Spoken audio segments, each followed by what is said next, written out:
Salut à tous et à toutes, c'est Flan de la chaîne Hobby Figurines et on se retrouve pour une nouvelle vidéo, donc une vidéo unboxing sur les guerriers d'Erebor. Cette boîte je l'ai eu pour le prix de 30 € chez Games Workshop. J'ai pris cette unité pour faire des conversions parce que pour la simple et bonne raison que je trouve qu'il y a certaines figurines qui ont une belle allure mais d'autres qui n'ont pas forcément un aspect vraiment réaliste du film.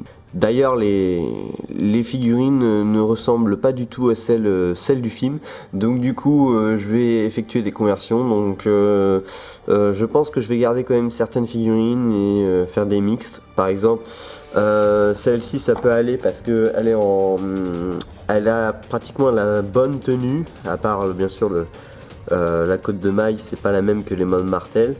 Je sais pas si je vais garder la lance ou je vais mettre une autre arme. Celle-ci j'aime beaucoup, je trouve qu'elle a une belle allure de vieux guerrier. Celle-là je n'aime pas non plus parce qu'ils ont pas d'armure, et puis bon, celle-là elle est cheveux au vent, enfin je sais pas, ça fait bizarre. Celle-là ça va, j'aime bien. Après je sais pas si je vais la garder ou pas. Celle-ci j'apprécie, je trouve qu'elle a une belle allure. Celle-là aussi, celle-là bof, le haut est bien, en fait c'est juste la tunique qui m'embête un peu, donc je verrai. Celle-là pareil, celle-là moyen, non, parce qu'elle a pas vraiment d'armure, donc c'est ça qui m'enquiquine un peu. Celle-là non, et celle-là oui. Donc du coup je vais faire un mixte. Le principal c'est que je vais garder les lances, les boucliers, vu qu'il y a pas mal de boucliers, les armes. Après les visages ou le corps ou les bras, je sais pas, ça va dépendre. Donc je pense que je ferai une deuxième petite vidéo pour vous montrer tout simplement les conversions que j'ai faites par rapport à toutes les figurines, parce que c'est pour compléter mon armée de Mord Martel, enfin tout simplement de guerriers d'Erebor, mon armée d'Erebor.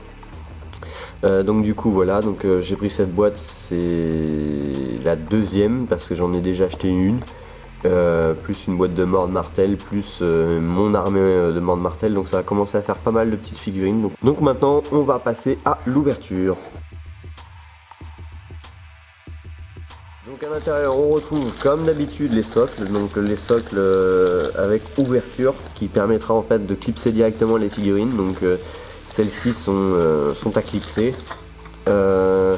Donc on peut apercevoir quand même qu'il y a pas mal de boucliers. Donc 1, 2, 3, 4, 5, 6, 7, 8, 9, 10, plus 2, mais avec les morceaux de main, donc ça fait 12 boucliers pour 12 figurines. Donc ça veut dire que même ceux qui ont une lance, on peut leur ajouter tout simplement un bouclier. Donc c'est bien pour la conversion. Ceux qui auront une lance dans les deux mains, du coup les boucliers iront pour une autre figurine que j'aurais convertie. Donc voilà, donc on peut voir quand même qu'elles sont assez complètes, à part généralement comme on peut voir ici, là il y a carrément les deux mains qui manquent, donc du coup ça va avec les lances. Là il y a juste le bouclier à rajouter, mais la main y est déjà.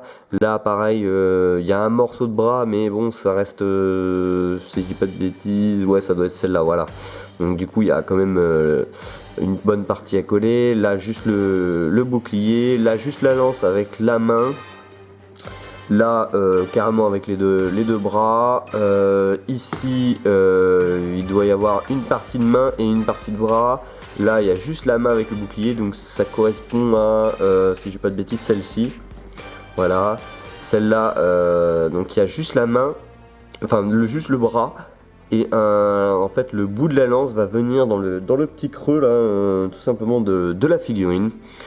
Donc celle-ci, on peut rajouter juste le bouclier, et pareil pour celle-là.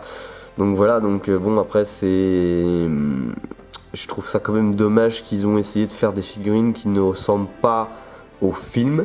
Malgré qu'ils sont pas dégueulasses, hein, moi j'aime beaucoup, mais après je reste quand même assez fidèle. Donc du coup, pour moi, ils auraient pas dû appeler des guerriers d'Erebor, mais plutôt des vétérans ou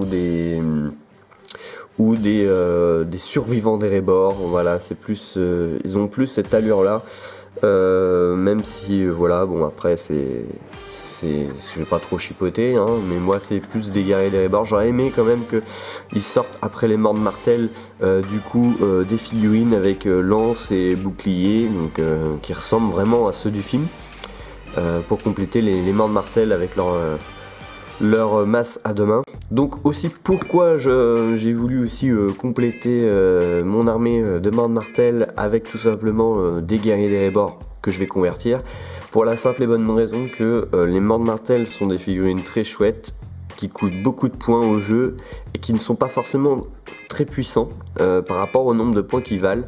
Donc par exemple les guerriers d'Erebor, je les trouve beaucoup moins chers et beaucoup plus puissants que des morts de martel, parce qu'il n'y a pas le malus de -1 avec l'arme à deux mains. Donc du coup ils coûtent moins cher et ils ont une meilleure protection, vu que si on les équipe d'un bouclier, ils ont une meilleure protection et ils n'ont pas le malus. Donc du coup le mix des deux va rendre bien. Alors après je sais pas ce que je vais faire comme schéma, mais à mon avis je vais faire des phalanges avec des lances, ce qui me permettra en fait d'avoir un appui, et puis les morts de martel avec leurs armes à deux mains qui vont venir achever après les figurines en les contournant. Donc ça permettra en fait d'encercler un peu l'ennemi. Donc voilà, donc c'est pour ça que j'ai voulu prendre des guerriers d'Erebor. Et voilà, ce unboxing est terminé, j'espère qu'il vous a plu. N'hésitez pas à vous abonner à mes pages Facebook et YouTube, et je vous retrouve pour de prochaines vidéos. Salut à tous et à toutes.